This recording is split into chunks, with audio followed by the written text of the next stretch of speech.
This is so great. Lighting change? Wow. Yeah, we can put the Wow. light anywhere. And it doesn't feel awkward to be really close to you. No, it does. I'm I moved you back a few feet before you got into the well, headset. You were like right here. I don't know if people can see this, but this is incredible. The realism here is just incredible. Where am I? Where are you, Mark? Where are we? You're in Austin, right? No, I mean this place. Oh. We're shrouded by darkness with ultra realistic face, and it just feels like we're in the same room. This is They're often a lot better as holograms because you could just kind of snap your fingers and instantiate them and have them show up. It's like you have a ping pong table show up in your living room, but then you can snap your fingers and have it be gone. So that's super powerful. So I think that it's actually an amazing thought experiment of like how many physical things we have today that could actually be better as interactive holograms. But then beyond that, I think the most important thing obviously is people. So the ability to have these mixed hangouts. I don't know, in a bunch of our internal experiments on this, one of the things that I thought was psychologically pretty interesting is people have no issues blending photorealistic stuff and not. We've yes. done experiences like this where you have like a cartoony background, but photorealistic people who you're talking to. And we seem to people just seem to just think that is completely normal, right? It doesn't bother you. It doesn't feel like it's weird.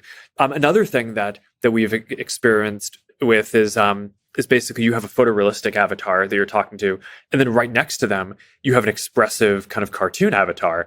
And that actually is pretty normal too, right? It's like, it's not that weird. I feel like we're together.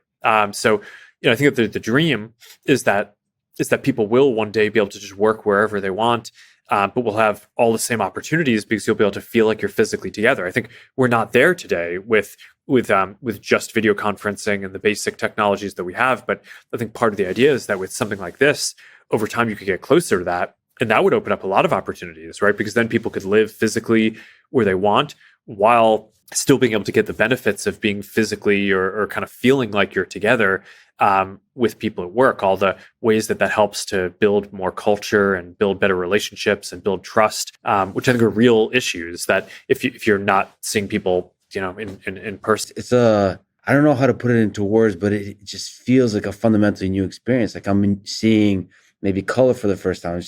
I'm experiencing a new way of seeing the world for the first time because it's physical reality, but it's digital. Realizing that that's possible is just it's blowing my mind. You think like, well, there's a ceiling to this, but this is making me feel like, oh, there might not be. There might be that blend of physical reality and digital reality. That's actually what the future is. So it feels like the early days of like a totally new way of living. And there are content policies and things like that, right? In terms of what people are allowed to create. But I mean, a lot of the rules around physical, I think we try to have a society that is as free as possible, meaning that people can do as much of what they want, unless you're going to do damage to other people and infringe on their rights. And when I get into some world with my friends, the first thing we start doing is shooting each other, which obviously we would not do in the physical world because you need to hurt each other. But in a game, that's like it's almost, it's like just fun. And it's like, it's not even bearing on the game. It's just kind of like a funny sort of humorous thing to do.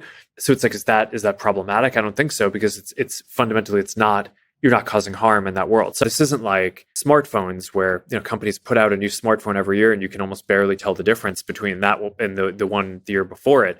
For this, each time we put out a new headset, it has like a major new capability. And the big one now is mixed reality, the ability to basically take digital representations of people or objects and superimpose them on the world. And I got to experience it with other people sitting around, and there's a lot of furniture, and so you get to see that furniture, you get to see those people, and you get to see those people like enjoy the ridiculousness of you like swinging your arms. I mean, presumably they're friends of yours, even if they make fun of you. There's a lot of love behind that, and that I got to experience that. So that's a really fundamentally different experience than just pure VR with zombies coming out of walls and yeah, it's like someone shooting at you and you hide behind your real couch in order Yeah, to real duck talk. the fire. Yeah. It's incredible how it's all integrated. It's just this, maybe my expression of emotion is more subtle, usually, like with the eyes. And that's one of the things I've noticed is just how expressive the subtle movement of the corners of the eyes are in terms of displaying happiness or boredom or all that kind of stuff. I am curious to see, just because I've never done one of these before. I've never done a podcast as one of these codec avatars. I mean, that as realistic as possible is an incredible experience. So I don't want any fake hats on him. I don't want any just chilling with a friend, drinking beer, looking at the ocean while not being in the same place together. I mean, that Yeah. that Yeah. experience is just it's a fundamentally, it's just a high quality experience of friendship. Whatever we seek in friendship, it seems to be present there in the same kind of realism I'm seeing right now.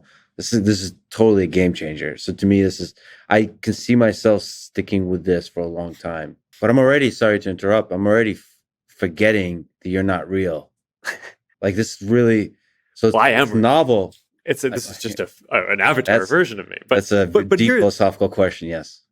I went to Pittsburgh and went through the whole scanning procedure, which has so much incredible technology, so software and hardware going on.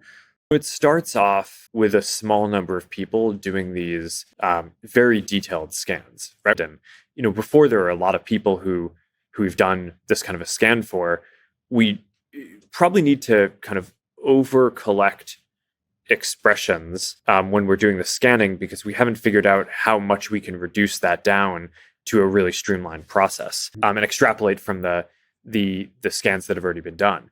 But the goal, and we have a project that's working on this already, is just to do a very quick scan with your cell phone, where you just take your phone, kind of wave it in front of your face for a couple of minutes, say a few sentences, make a bunch of expressions, but overall have the whole process just be 2 to 3 minutes. So I think that the part of the question that I think we need to figure out, what are the ways where things could have been harmful in the physical world that we will now be freed from that? And then there might be new ways in which there could be harm in the digital world that there weren't the case before. But in a digital world where you can be anonymous and show up in different ways, I think the incentive to act like a good citizen can be a lot less, and that causes a lot of issues and toxic behavior. So I think that needs to get sorted out. I mean, one of the AIs that we've built that just in our internal testing people have loved the most is like an adventure text-based game, like a dungeon master. Yeah, nice. And part of what has been fun, I mean, we talked about this a bit, but we've gotten some like real kind of cultural figures to play a bunch of these folks and be the embodiment and the avatar of them. So Snoop Dogg is the dungeon master, which I think is just hilarious. Yes. In terms of, it's like someone shooting at you and you hide behind your real couch in order to duck the fire. Yeah. It's incredible how it's all integrated, but also like subtle stuff, like in a room with no windows, you can add windows to it and you can look outside as the zombies run towards you, but like it's still nice view outside. It's really, and so that's pulled off by having cameras on the outside of the headset that do the pass through. That technology is incredible to do that on a small headset. And it's not just the cameras. You basically you need multiple cameras to capture the different angles and sort of the three-dimensional space. And then it's a pretty complex compute problem, an AI problem, to map that to your perspective, right? Because the cameras aren't exactly where your eyes are, because no two people's eyes are going to be in exactly the same place. So you kind of need to get that to line up, and then do that basically in real time. And then I think at this point, there's the value of open sourcing a foundation model like Llama 2 is significantly greater than the risks. I'm very glad that we released Llama 2. I think the reception has been it's just been really exciting to see how excited people have been about it, and it's gotten way more downloads and usage than I would have even expected.